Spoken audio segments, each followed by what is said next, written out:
নমস্কার বন্ধুরা, আজকের এই ভিডিওর মাধ্যমে আমরা আলোচনা করব যারা যারা বার্ধক্য ভাতা এবং বিধবা ভাতার প্রকল্পের টাকা পেয়ে থাকেন তাদের জন্য কিন্তু অত্যন্ত খুশির খবর। ইতিমধ্যে বার্ধক্য ভাতা এবং বিধবা ভাতা প্রকল্পের টাকা কিন্তু সরকারের তরফ থেকে ছেড়ে দেওয়া হয়েছে। তো আজকের এই ভিডিওর মাধ্যমে সমস্ত কিছু বিষয়ে আলোচনা হবে, তাই প্রথম থেকে শেষ পর্যন্ত ভিডিওটি স্কিপ না করে গুরুত্ব সহকারে ভিডিওটি দেখতে থাকুন। আমাদের চ্যানেলে প্রথম ভিজিট করে থাকলে চ্যানেলটিকে সাবস্ক্রাইব করে পাশে থাকবেন। তো চলুন বন্ধুরা, সময় নষ্ট না করে ভিডিওটি আমরা শুরু করি। তো বন্ধুরা, বার্ধক্য ভাতা ও বিধবা ভাতা প্রতি মাসে যারা পেয়ে থাকেন তাদের জন্য অত্যন্ত খুশির খবর। ইতিমধ্যে 2025 সালের ফেব্রুয়ারি মাসে কেন্দ্র সরকার দ্বারা প্রদত্ত বার্ধক্য ভাতার টাকা উপভোক্তাদের ব্যাংকের অ্যাকাউন্টে ঢুকে গেছে। এখনই নিজের ব্যাংক অ্যাকাউন্টটি চেক করতে পারেন, আপনার টাকা কিন্তু ঢুকে গেছে। এবং কোনো বেনিফিশিয়ারি বা যারা উপভোক্তা রয়েছে কারো কিন্তু এখনো টাকা পর্যন্ত না ঢুকতেও পারে, এমনটা কিন্তু আপনারা দেখতেও পারেন। ঠিক আছে, তো দর্শকদের জেনে রাখা ভালো যে বার্ধক্য ভাতা বিধবা ভাতার মূলত দুটি ভাগ রয়েছে।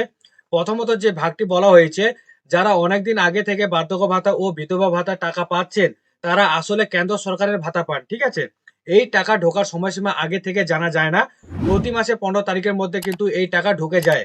তারপরে দ্বিতীয় যে ধাপটি রয়েছে, অন্যদিকে 2024 সালের ফেব্রুয়ারি মাস থেকে যারা ভাতার টাকা পেতে শুরু করেছেন তারা আসলে রাজ্য সরকারের তরফ থেকে কিন্তু এই ভাতার টাকা পেয়ে থাকেন। সেক্ষেত্রে বার্ধক্য ভাতা বা বিধবা ভাতা বা প্রতিবন্ধী ভাতার টাকা প্রতি মাসে প্রথম দিকে কিন্তু ছাড়া হয়। ঠিক আছে, এই দুটি শ্রেণী ছাড়াও আরেক শ্রেণীর মানুষ রয়েছে যারা 2025 সালে দুয়ারে সরকার ক্যাম্পে আবেদন করেছিলেন বিধবা ভাতা, বার্ধক্য ভাতা এবং প্রতিবন্ধী ভাতার জন্য। ঠিক আছে, তো তাদের টাকা এখনো দেওয়া শুরু হয়নি এবং কবে হবে সেটাও কিন্তু পরিষ্কারভাবে এখনো পর্যন্ত অফিসিয়ালি তরফ থেকে কোনো আপডেট আসেনি। তবে ফেব্রুয়ারি মাসের 28 তারিখের মধ্যে তাদের আবেদনপত্র অনলাইনে কিন্তু প্রসেসিং হয়ে যাবে, এমনটাই কিন্তু জানা যাচ্ছে প্রশাসনিক মহলে।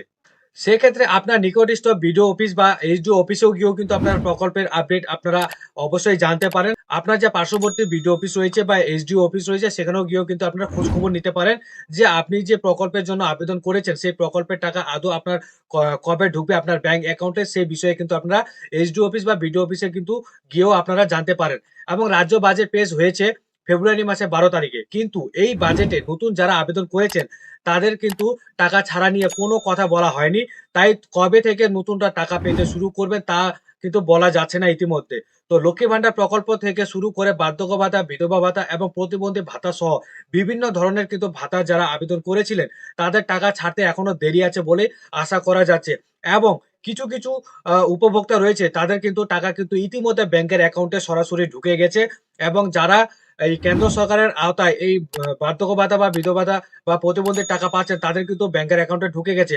এবং রাজ্য সরকারের আওতায় যারা কিন্তু এই টাকা পাচ্ছেন তাদের কিন্তু এখনো এই টাকা দেওয়া শুরু করেনি রাজ্য সরকার। খুব শীঘ্রই কিন্তু তাদের কিন্তু এই টাকা দেওয়া শুরু করবে রাজ্য সরকারের তরফ থেকে, এমনটা কিন্তু প্রশাসনিক মহলের সূত্রে খবর মারফত কিন্তু জানা যাচ্ছে। তো এই ছিল আজকের ইনফরমেশন। যদি ভিডিওটি ভালো লাগে অবশ্যই লাইক করবেন, ভিডিওটি শেয়ার করবেন। আপনারা যদি আমাদের চ্যানেলে প্রথমবার ভিজিট করে থাকেন তাহলে চ্যানেলটিকে সাবস্ক্রাইব করে পাশে থাকবেন। তো ভালো থাকবেন, সুস্থ থাকবেন, দেখা হবে আবার পরবর্তী ভিডিও নিয়ে।